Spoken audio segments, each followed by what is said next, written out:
மாண்புமிகு தமிழ்நாடு முதலமைச்சர் தளபதி அவருடைய தலைமையில் நம்முடைய அரசு செய்திருக்கிற சாதனைகளை பற்றிய சில கண்காட்சிகள் மக்களுக்கு தெரிவிக்கப்படுகிற வகையிலே இங்கு ஏற்பாடு செய்திருக்கிறார்கள்.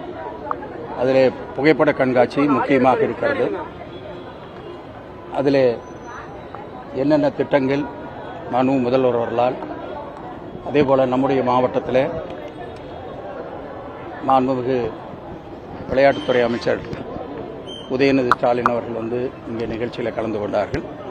அதை பற்றிய புகைப்பட கண்காட்சி, மேலும் சுய உதவிக்குழு மூலமாக அவர்கள் தயாரிக்கிற பல்வேறு பொருள்கள், அது எல்லாம் மிக ஒரு அருமையாக இருக்கிறது. அதை அவர்கள் தயாரிக்கிற பொழுது எந்த ஒரு கலப்படமும் இல்லாமல் அந்த அரசனுடைய கண்காணிப்பில் இருக்கிற காரணத்தால் மிக அருமையாக செய்திருக்கிறார்கள். அதேபோல மற்ற சில துறைகளும் இங்கே அந்த துறையிலே என்னென்ன சாதனைகள் செய்திருக்கிறது என்ற அந்த கண்காட்சி இங்கே வைக்கப்பட்டிருக்கிறது. ஒரு 7 நாள் தொடர்ந்து இங்கே இருக்கும். இந்த இடத்திற்கு பேருந்து அதிகமாக வந்து செல்கிற இடம், பொதுமக்கள் அதை பார்ப்பதற்கு வசதியாக இந்த ஏற்பாடு செய்து நம்முடைய கோவை மாவட்டத்துடைய சார்பாக இங்கே இந்த புகைப்பட கண்காட்சி மற்ற ஏற்பாடுகள் செய்யப்பட்டிருக்கிறது.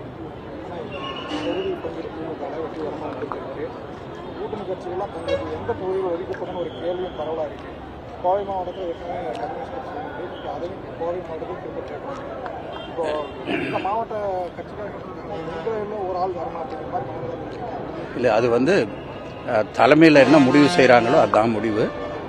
அது பேச்சுவார்த்தையில் இருந்துகிட்டு இருக்கும்போது நாங்கள் அதில் கருத்து சொல்கிறது சரியாக இருக்காது. தலைமையில் என்ன முடிவெடுத்தாலும் கட்சியில் இங்கே இருக்கிறவங்க அதை கேட்டு தான் நடப்பாங்க. சில விருப்பங்கள் இருக்கும். அந்த விருப்பங்களை முதலமைச்சர் அவர்களுக்கு இங்கே இருக்கிற கட்சியினுடைய நண்பர்கள் தெரிவித்திருக்கிறார்கள். அது வேறு. ஆனால் கட்சியில் என்ன முடிவு எடுக்கிறாங்களோ அந்த முடிவை நாங்கள் வந்து கடைபிடிப்போம்.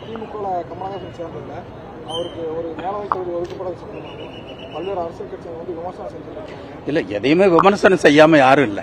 இன்னொரு கட்சி செய்யறது, இன்னொரு கூட்டணி செய்யறது, இன்னொரு கூட்டணி விமர்சனம் செஞ்சுட்டு தான் இருக்காங்க. அது ஒரு பெரிய பிரச்சனை இல்லை. இது வந்து அரசியல் ரீதியாக ஒரு சரியான நடவடிக்கையை மாண்புமிகு முதலமைச்சர் அவர்கள், திமுகவுடைய தலைவர் எடுத்துக்கொண்டிருக்கிறார். பாஜக மாநில தலைவர் அண்ணாமலை என்ன சொல்லியிருக்காருன்னா, தமிழகத்தில் எனக்கு பதவிக்காக நான் அரசியலுக்கு வந்தேன், பட் தமிழகத்தில் உள்ள சாக்கடையை சுத்தம் பண்ணணும்னு பகிரங்கமாக சொல்லியிருக்காரு. இதை யாரை குறிப்பிடுறாரு, என்ன? இல்லை, அவர் தான் கேட்கணும் யாரை குறிப்பிடுறாருன்ட்டு. உங்களுடைய பதில்? இது பொதுமக்கள் எடுக்க வேண்டிய முடிவு. பொதுமக்கள் தெளிவாக இருக்காங்க. திராவிட முன்னேற்ற கழகம்தான் சரியாக இருக்கும். அந்த கூட்டணி தான் வெற்றி பெற வேண்டும் என்பது மக்களுடைய விருப்பமாக இருக்கிறது. பல கருத்து கணிப்பிலேயே அதெல்லாம் சொல்லப்பட்டிருக்கிறது.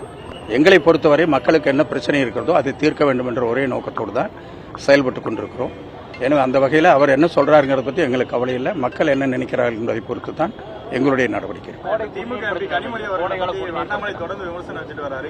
கலைஞர் கருணாநிதியோட பெயரை சொல்லி தான் அவங்க ஓட்டு வாங்குறாங்க அப்படின்ற மாதிரி ஓசி அப்படின்ற ஒரு வார்த்தையை மென்ஷன் பண்றாரு. திமுக அமைச்சராக இருக்கீங்க, உங்களுடைய எல்லாருமே கலைஞர் பெயரை சொல்லித்தான் கூட்டணி சார்பில் ஓட்டு கேட்டுட்டு இருக்கோம். அவர் அதில் என்ன புதுசாக தப்பு கண்டுபிடிச்சாருன்னு தெரியல.